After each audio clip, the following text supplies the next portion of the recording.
David's vision. Dawood अपने जीवन में, उसने अपने जीवन में कौन सा दर्शन उसने उस समय देखा और किस प्रकार उसने आगे आने वाले दिनों में वो दर्शन जो परमेश्वर ने उसके सामने रखा वो पूरा करने के लिए उसने कितनी बड़ी सामग्री इकट्ठा की, उसके ऊपर मैंने वहां पर। और अगर प्रभु की इच्छा रहेगी वही चीज हम देखने वाले हैं। और शायद अगर प्रभु की इच्छा रहेगी उसके पहले मैं आपके सामने उस चीज का इंट्रोडक्शन देना चाहता हूँ। मेरे सामने आधा घंटा है। उस आधे घंटे में मैं वो जो टॉपिक कल से हम शुरू करने वाले हैं वो टॉपिक शायद अगर मैं प्रभु की इच्छा रहेगी अभी से मैं शुरू करना चाहता हूँ, ताकि हम अच्छी तरह से धीरे धीरे उस टॉपिक को पूरा कर दें, ताकि और हमारे जीवन में समझ में आए कि इस टॉपिक के अंदर कई ऐसी चीजें हम देखने वाले हैं। जैसे फैमिली के बारे में सीखने वाले हैं, छोटे बच्चों के बारे में भी सीखने वाले हैं, उनको किस प्रकार आगे आने वाले दिनों में कलीसिया के लिए, प्रभु के राज्य के लिए तैयार करना है उसके बारे में भी सीखने वाले हैं, पर्सनल लाइफ के बारे में सीखने वाले हैं, हस्बैंड एंड वाइफ के बारे में भी सीखने वाले हैं, और कलीसिया के अंदर किस प्रकार हम काम करते हैं और हमें काम करना है, फिर वो आदमी हो या औरत हो, बच्चे हो, जवान हो, बुजुर्ग हो, किस प्रकार हमें इस पृथ्वी के ऊपर जो समय हमारे लिए रखा है उस समय के अंदर किस प्रकार हमें कार्य आगे लेके जाना है उसके ऊपर भी हम देखने वाले हैं।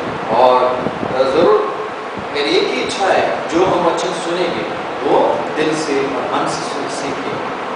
तो मेरे लिए सबसे पहले एक वचन पढ़ेंगे तो अच्छा होगा। हिंदी में नीति वचन उसका 29वां अध्याय और 18वां पद, Proverbs 29 verse 18।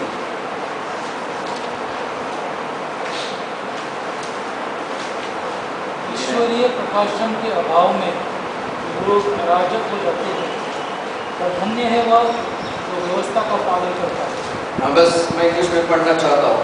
Where there is no vision, the people perish। जहां पर ईश्वरीय दर्शन नहीं है वहां पर लोग नाश पाएंगे। ये लिखने वाला इस्राएल देश का तीसरा राजा था। पहला राजा साउल जो मनुष्य ने मांगा हुआ और परमेश्वर ने दिया, लेकिन वो मनुष्य की ओर से था। दूसरा राजा परमेश्वर ने उनको दिया, दाऊद, और तीसरा राजा ये सुलेमान। ये तीन राजे और ये सुलेमान ने लिखा हुआ वचन है, जहां पर सिर्फ लिखा नहीं उसने दर्शन, लेकिन क्या कौन सा दर्शन? ईश्वरीय दर्शन। इंग्लिश में अगर आप पढ़ोगे ना, पर देयर इज नो विजन लिखा है, लेकिन हिंदी में ये भाषा में बहुत ही सुंदर लिखने से लिखा है ईश्वरीय दर्शन। दर्शन कहां से होना चाहिए? इंसान की ओर से नहीं, लेकिन परमेश्वर की ओर से। बाइबल के अंदर दो बड़े शब्द महत्वपूर्ण हैं, विजन एंड ड्रीम। मराठीमध्ये स्वप्न आणि दृष्टांत, ख्वाब और दर्शन या विजन, ये दोनों बहुत ही डिफरेंस है, हमेशा डिफरेंस है। ड्रीम या स्वप्न, कधी कधी आपण झोपतो त्यावेळेस आपल्याला स्वप्न पडतात। स्वप्न ड्रीम यानी क्या? जब इंसान सोया हुआ है, उसकी आंखें बंद हैं, तब परमेश्वर उसके साथ बातें कर रहे हैं। जैसे कि फॉर एग्जाम्पल परमेश्वर ने नबूकदनेस्सर राजा के साथ ड्रीम में बात किया, स्वप्न में परमेश्वर ने उसके साथ बातें किया। कुछ बातें परमेश्वर ने दानियल को भी स्वप्न के द्वारा बताई, कुछ बातें यूसुफ को स्वप्न के द्वारा उसको प्रकट हुए। लेकिन विजन के अंदर या दर्शन के अंदर या मराठीमध्ये दृष्टांताच्या मध्ये जब जहां पर विजन है वहां पर इंसान खड़ा है या चल रहा है या बैठ रहा है, उसकी आंखें खुली हैं और परमेश्वर जैसे सामने प्रोजेक्टर है उसको सारी चीजें दिखा रहा है। या कभी कभी परमेश्वर ने उनको अलग जगह पे लेके चला गया, वो दर्शन दिखाने के लिए, वो विजन दिखाने के लिए। जैसे कि फॉर एग्जाम्पल दानियल की किताब अगर आप पढ़ोगे, कुछ चैप्टर में परमेश्वर ने दानियल को दर्शन दिखाया। परमेश्वर ने उसको अलग जगह पे लेके गया और परमेश्वर ने जो आने वाले दिनों में कौन सी बातें होने वाली है या उस समय कौन सी बातें चल रही थी, वो सारी बातें परमेश्वर ने उस दर्शन में बताई। सच में परमेश्वर अलग अलग रीति से बातें करता है। कभी कभी वो दर्शन के द्वारा भी बातें करता है और कभी कभी वो स्वप्न के द्वारा भी बातें करता है।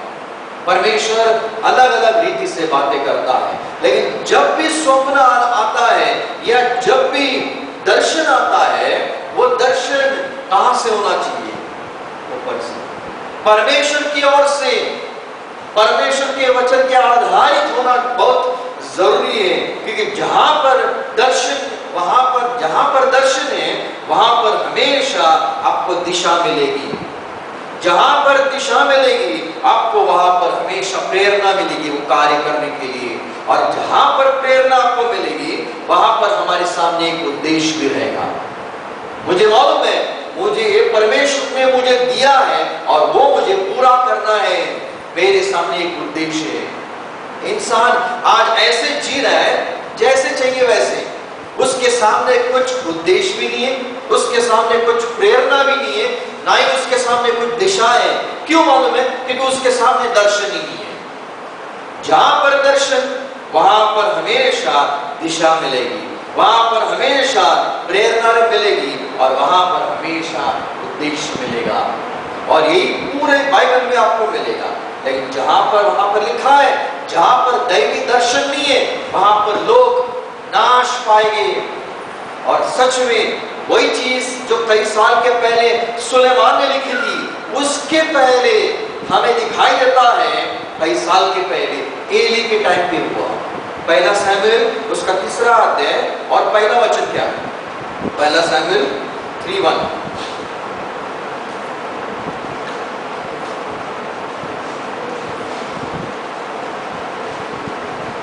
वह बालक शमूएल एली के सामने यहोवा की सेवा टहल कर रहा था।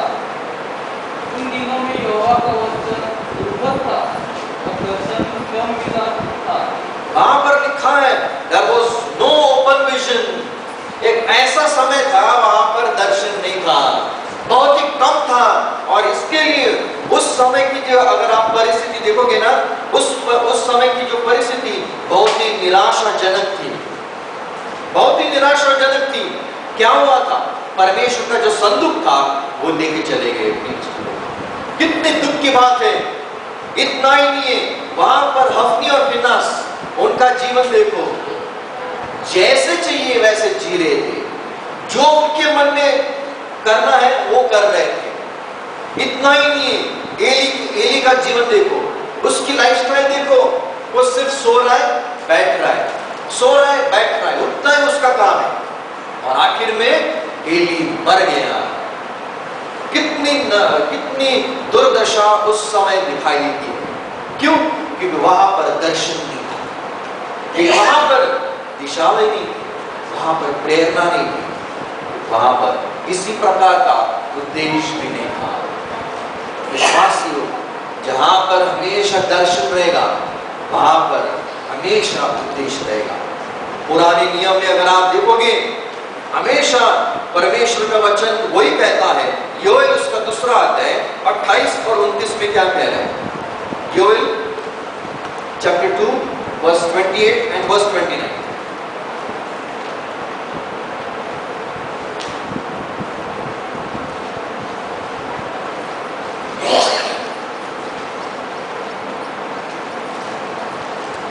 उन बातों के बाद मैं सब प्राणी पर अपना आत्मा उड़ेलूंगा। तुम्हारे बेटी बेटियां भविष्यवाणी करेंगी और तुम्हारे दुनिया सपने देखेंगे और तुम्हारे जवान दर्शन देखेंगे। वहां पर लिखा है your old man shall dream dreams. बाद में और वहां पर लिखा है your young man shall see visions.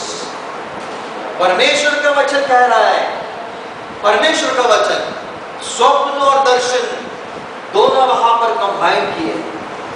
स्वप्न ने इंसान की आंखें बंद है, लेकिन दर्शन में इंसान पूरी रीति से जगा हुआ है। और कई बार विजन कहते हैं, विजन रहते हैं, मैं कब बाद में बताऊंगा। विजन है, लेकिन उन विजन का पूरी रीति से क्लियर करके बताने का काम किसका रहता है मालूम? प्रभु के लोगों का। प्रभु के लोगों का वो काम रहता है। कोई मेरे लिए हबक्कुक उसका दूसरा अध्याय पहला 2 वचन कोई पढ़ेंगे।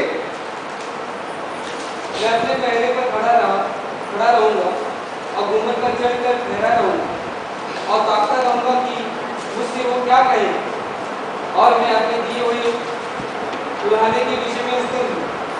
यहोवा ने मुझसे कहा, दर्शन की बात लिख दे, वरन पाटियों पर साफ साफ लिख दे कि दौड़ते हुए भी उस सड़क से खड़ी जाए।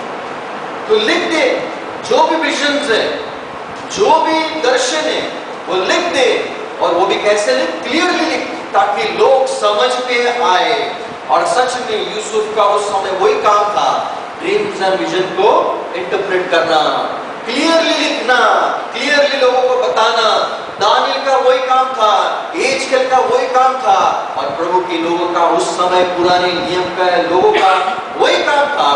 जो भी गुप्त बातें हैं, जो छुपी हुई बातें हैं, उसको लोगों तक क्लियर समझाना, क्लियरली लाना, वो काम बनता है। ये काम, ये कार्य जो था ना, ये पुराने नियम में था, पुराने नियम में। लेकिन जब हम नए नियम में आते हैं, वहां पर हमें कुछ अलग रीति से दिखाई देता है। पुराने नियम में परमेश्वर लोगों के साथ ड्रीम्स एंड विजन में बात करता था। लेकिन जब हम हिब्रूज चैप्टर 1 पढ़ेंगे, वहां पर शुरुआत में लिखा है, अब परमेश्वर कैसे बातें करता है? अपने पुत्र के द्वारा, पुत्र के द्वारा। पुराने टाइम में परमेश्वर लोगों के द्वारा, विजन एंड ड्रीम के द्वारा बातें करता था। लेकिन जब हम नए नियम में आते हैं, वहां पर परमेश्वर अपने पुत्र के द्वारा बातें करता है। इसके लिए पुराना नियम और नया नियम दोनों में से अच्छा कौन सा है? दोनों तो अच्छे हैं, बोथ आर बेटर। लेकिन सबसे क्यों बेटर है मालूम है? नया नियम, क्योंकि यहां पर प्रभु यीशु मसीह बातें कर रहे हैं। प्रभु यीशु मसीह वहां पर परमेश्वर दर्शन दे के बातें करता था, परमेश्वर अपने लोगों के साथ बातें करता था, और लोग आते थे, और बाद में ये मूसा आता था और परमेश्वर की वाणी लाखों लोगों को सुनाता था। God used to speak through visions and dream in Old Testament। लेकिन अभी नए नियम में वो अपने पुत्र के द्वारा वो बातें करता है। इसके लिए वो नया नियम एक बेटर हम मान सकते हैं। इसका मतलब ये नहीं स्पिरिचुअल लेवल में पुराना नियम कम है और नया नियम ज्यादा है, नहीं, दोनों सेम है। स्पिरिचुअल में लेवल में दोनों सेम है, लेकिन हाँ बेटर कौन है? नया नियम। क्यों? क्योंकि यहाँ पर प्रभु यीशु मसीह हमसे बातें करता है। कैसे बातें करता है? विश्वास। अगर आप पुराने नियम में देखो, परमेश्वर ने अब्राहम को चुना और उस अब्राहम को कहा, जहां पर तू है वो छोड़ जगह, मैं तुझे आशीषित करूंगा और एक ऐसा देश दूंगा और ऐसे तेरे बच्चे होंगे जिस, और उसकी संतान के बारे में लिखा है, उसकी संतान कैसे होगी? आकाश के तारे और समुद्र की बालू के समान मैं तेरी संतान करूंगा। और अब्राहम ने उस विजन को देखा, ये दर्शन को देखा। ये किसका दर्शन था? परमेश्वर की ओर से मुझे दर्शन मिला है। और जब उसको दर्शन मिला, उसके सामने एक दिशा थी, उसके सामने एक प्रेरणा थी और एक उद्देश्य था जीने के लिए और आगे जाने के लिए। ये कौन है? आकाश के तारे और समुद्र के बालू, ये कौन है? कभी हम जानने की कोशिश करते हैं ये कौन है? ये आकाश के तारे, ये आकाश के तारे और ये समुद्र के बालू कौन है मालूम है? ये समुद्र के बालू कौन है मालूम है? इस्राएल लोग, द नेशन ऑफ इस्राएल। क्यों मालूम है? ये अभी भी नीचे वाले लोग हैं, अभी भी उनका मन, उनकी आंखें नीचे की ओर है। लेकिन ये आकाश के तारे कौन है मालूम है? हमारा कलीसिया चर्च। हमारा ध्यान कहां पर है? प्रभु यीशु मसीह। We are heavenly people। हमारा ध्यान वहां पर है। इसलिए जब प्रभु यीशु मसीह आएगा, विश्वासी जिसने यीशु मसीह के ऊपर विश्वास किया है उनको लेके जाएगा। फिर वो इस्राएली हो या कलीसिया में हो, वो यीशु मसीह जब आएगा सिर्फ विश्वासी लोगों को वो लेके जाने के लिए आने वाला है, कलीसिया के लिए लेके जाने वाला है। और कलीसिया के अंदर कौन है आज? कई ऐसे कलीसिया के अंदर अन्य जाति के लोग हैं, कई मसीह के लोग भी हैं, और कई ऐसे कलीसिया के अंदर यहूदी लोग भी अभी भी आए हैं। लेकिन बहुत ऐसे यहूदी लोग अभी भी नीचे वाले लोग हैं। हाँ, बाइबल के अनुसार एक दिन उनको भी नया मन मिलने वाला है, उनका भी उद्धार होने वाला है, लेकिन वो बाद में। लेकिन पहला जब प्रभु यीशु मसीह आएगा वो कलीसिया के लिए आने वाला है। ये बड़ा विजन अब्राहम को परमेश्वर ने दिया था, और वही विजन देखकर आगे चलता गया अब्राहम। इसके लिए कोई मेरे लिए उत्पत्ति उसका 12वां अध्याय 5वां वचन कोई पढ़ेंगे? Genesis 12 verse 5।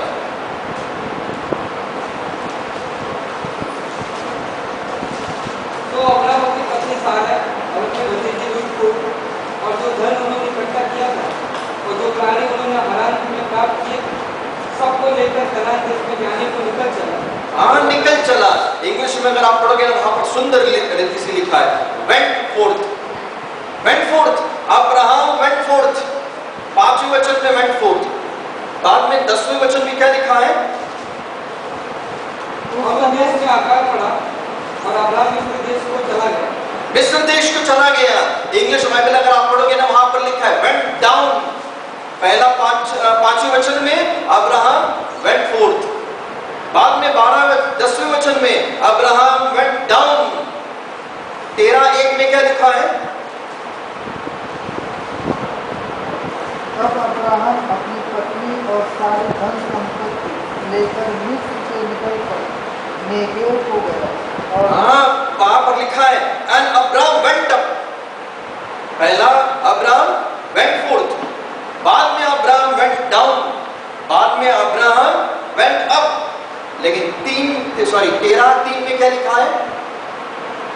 तीनों दक्षिण देश से चलकर बेतेल के पास उसी स्थान को पहुंचा जहां उसका तंबू पहले पड़ा था। हाँ, इंग्लिश में अगर आप पढ़ोगे ना, वहां पर सुंदर रीति से लिखा है एंड ही वेंट ऑन।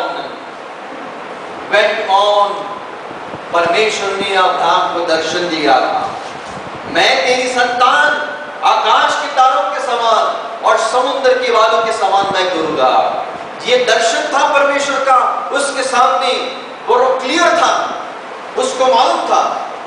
जब उसके पास दर्शन आया वहीं पर रुका नहीं, भले वो बीच में नीचे चला गया, लेकिन वापिस उस ऊपर आया और आगे चलता ही गया, आगे ही गया। विश्वास ये क्यों कहे मालूम है? आगे वेंट ऑन, कि उसके पास सामने परमेश्वर ने दिया हुआ दर्शन था। अब अगर आप देखोगे याकूब के पास क्या दर्शन था? उसके पास भी था। परमेश्वर ने उसको कहा था तू और तेरी संतान मिस्र देश में जाने वाली है, भाई वहां पर रहने वाले हैं, ये उसको मालूम था। ये बड़ा दर्शन उसके पास था, और वो दर्शन पूरा करने के लिए कितने दुख संकट याकूब के जीवन में आए, कितनी मुसीबतें आई, तकलीफें आई इस याकूब के जीवन में। यूसुफ को पूछो, यूसुफ तेरे जीवन में कौन सा दर्शन था? वो कहेगा परमेश्वर ने मुझे कहा था मेरे माता, मेरे पिता, मेरे भाई मेरे सामने झुके, मैं एक बड़ा बनने वाला हूं। ये सारी चीजें परमेश्वर ने पहले ही बता कर रखी थी यूसुफ को भी, और यूसुफ को मालूम था ये ऐसे ऐसे होने वाला है, और उसके सामने दर्शन था, इसके लिए वो आगे चला गया। भले संकट आए उसके जीवन में, भले टेम्पटेशंस आए, भले मोह उसके पास आए, लेकिन उसके ऊपर वो जीतता चला गया। भले जेल में चला गया, लेकिन निराशा न देकर वो आगे बढ़ते गया, और एक दिन उसका दर्शन उसने उस समय ये पूरा होते हुए उसने देखा। मूसा को पूछो, मूसा तेरे सामने कौन सा दर्शन था? वो एक ही चीज कहेगा, जब मैं 80 साल का था मैंने एक बार देखा वो पेड़, आग तो है लेकिन नहीं जल रहा है। वो कौन है वो पेड़?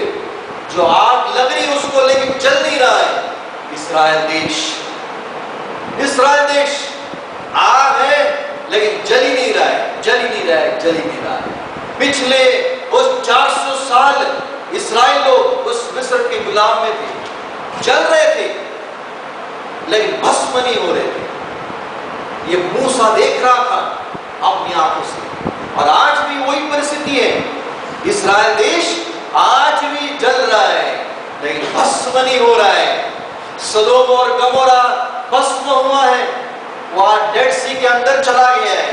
आज वर्ल्ड मैप के अंदर सदोम और गमोरा नहीं दिखेगा, लेकिन आज इस्राएल देश आज भी है।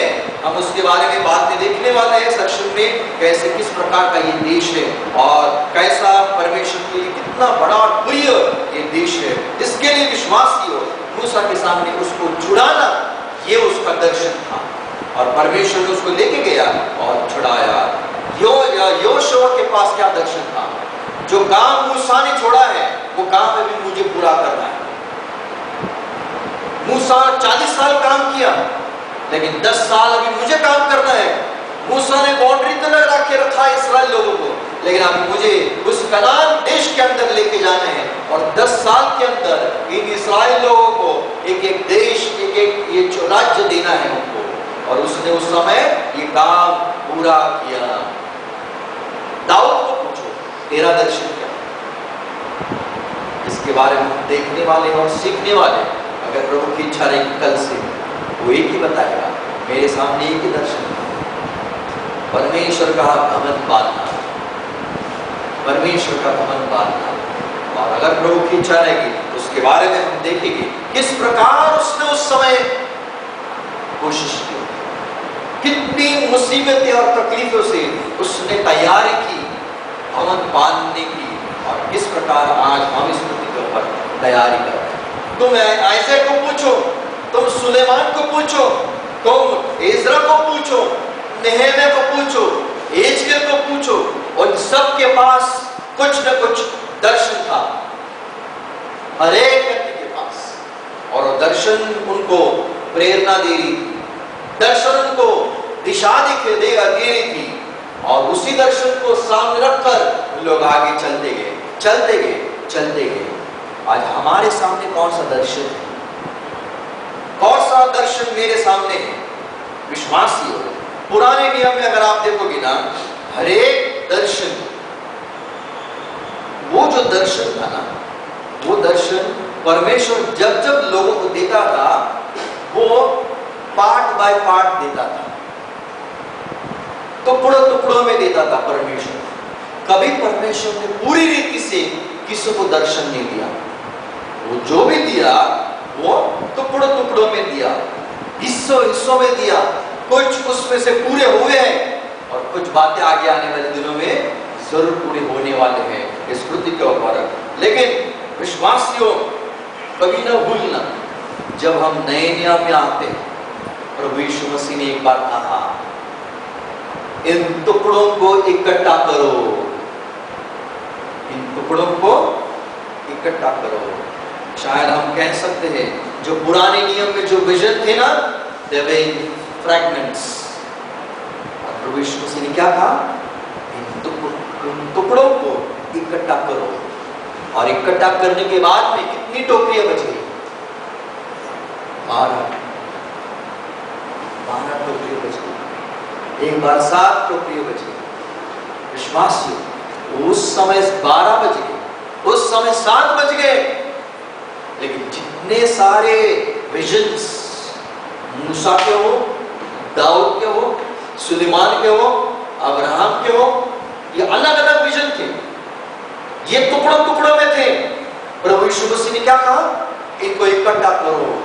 अगर हम सब इनको इकट्ठा करेंगे ना, हमारे सामने जब हम नए नियम में आते हैं, हमारे सामने सिर्फ एक ही क्रिस्टल क्लियर विजन बनता है, और वो है क्राइस्ट एंड हिज चर्च, मसीह और उसकी कलीसिया।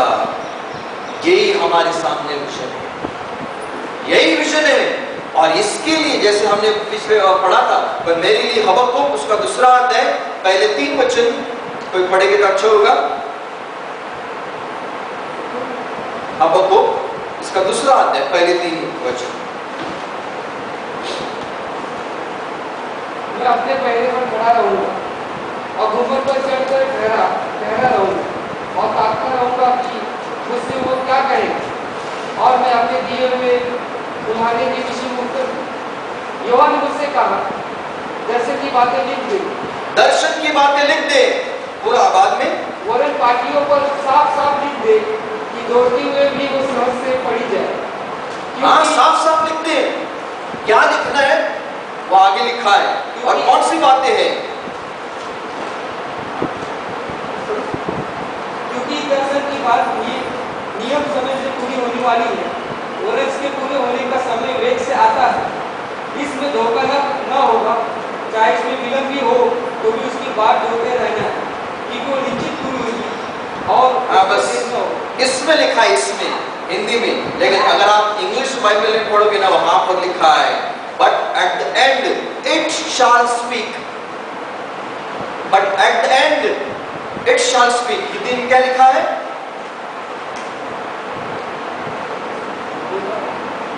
दूसरा वचन। यहोवा ने मुझसे कहा, दर्शन की बातें लिख दे, वरन पाटियों पर साफ साफ लिख दे कि दौड़ते हुए भी सहज से पड़ी जाए। और क्योंकि इस दर्शन की बात नियत समय में पूरी होने वाली है। वरन इस दर्शन की बात नियत समय में पूरी होने वाली है। इट शैल स्पीक, बाद में लिखा है, and lie not, though it tarry, wait for it because it will surely come. बाद में वापस लिखा है, it will not tarry. It कितनी बार वहां पर इट शब्द आए, लेकिन जब हम यही वचन को रखकर अगर आप Hebrews chapter 10 verse 37 पढ़ोगे तो मेरे लिए आपको समझ में आएगा ये हबक्कुक के अंदर जो इट है वो वहां पर कौन हुआ है। Hebrews 10 37 and 38, sorry Hebrew 10 37 38।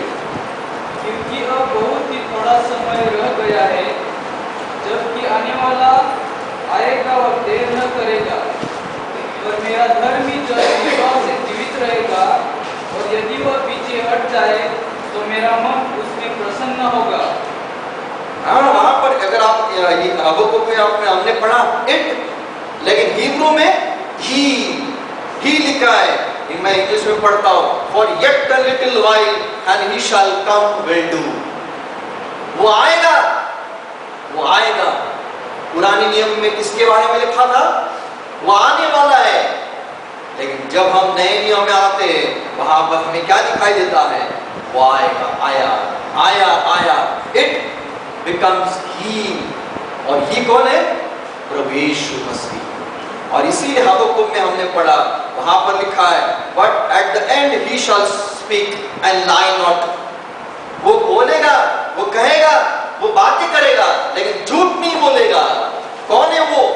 प्रभु यीशु मसीह, जिसने कहा मैं सत्य हूं। उसने अपने जुबान से एक भी ऐसी बात नहीं कही जो झूठी है। जो भी उसने कहा वो सच कहा। दूसरी चीज उसी हबक्कुक में लिखा है, though it tarry, wait for it because it will surely come, it will not tarry. थोड़े समय के लिए भले रुका है, लेकिन ज्यादा समय के लिए रुकने नहीं वाला है। वो जरूर आएगा। वो किसके बारे में लिखा है? वापस ही के बारे में, यीशु मसीह के बारे में लिखा है, जिसने कहा है मैं जरूर आऊंगा। वो जरूर आऊंगा। थोड़े समय के लिए रुको, हमें नहीं मालूम कब आएगा, लेकिन हाँ जरूर आने वाला है। जरूर आने वाला है। किसके लिए? कलीसिया के लिए, अपनी दुल्हन के लिए आने वाला है। कब आएगा मुझे नहीं मालूम, लेकिन हाँ शायद मेरा ये 5 मिनट जो बाकी है मेरे सामने, वो भी शायद उसके पहले भी यीशु मसीह आ सकता है। क्या पता हम वापस टिटवाला नहीं जाएंगे, सीधा यहाँ से कामशेष से डायरेक्ट स्वर्ग में जाएगा। प्रभु यीशु मसीह कभी भी आ सकता है। विश्वास प्रभु यीशु मसीह ने कहा है मैं जरूर आऊंगा, और उसकी जो बातें वो छुट्टी नहीं है। अब वो में क्या कह रहा है? He will lie not. वो झूठ नहीं कहेगा। जो बातें पुराने नियम में थी वो टुकड़ों टुकड़ों में थी, लेकिन जो बातें नए नियम में है वो पूरी बातें हमारे सामने क्रिस्टल क्लियर। इसके लिए वहां पर लिखा है बुक में, तो लिख दे उसको और उसको लोगों को समझा दे। Vision and dreams. और पुराने नियम में भले वो टुकड़े टुकड़े में था, लेकिन प्रभु यीशु मसीह ने कहा वो इकट्ठा करो। इकट्ठा करने के बाद हमारे सामने एक ही विजन आता है, वो है क्राइस्ट एंड हिज चर्च। और उसी विजन के सामने हम आगे आने वाले दिनों में हम देखने वाले हैं। मत्ती उसका 16वां अध्याय 15 से 19 तक ये चर्च के बारे में लिखा है। और पहली बार इस वचनों के अंदर हमें दिखाई देता है कलीसिया का ये नाम उस समय आया है। इसके लिए अगर आप पौल को पूछोगे उसका विजन क्या था, वो एक ही कहेगा। एक आखिरी वचन में मेरे लिए पढ़ेगा तो अच्छा होगा। प्रेरितों का काम एक्ट्स 26 वर्स 19।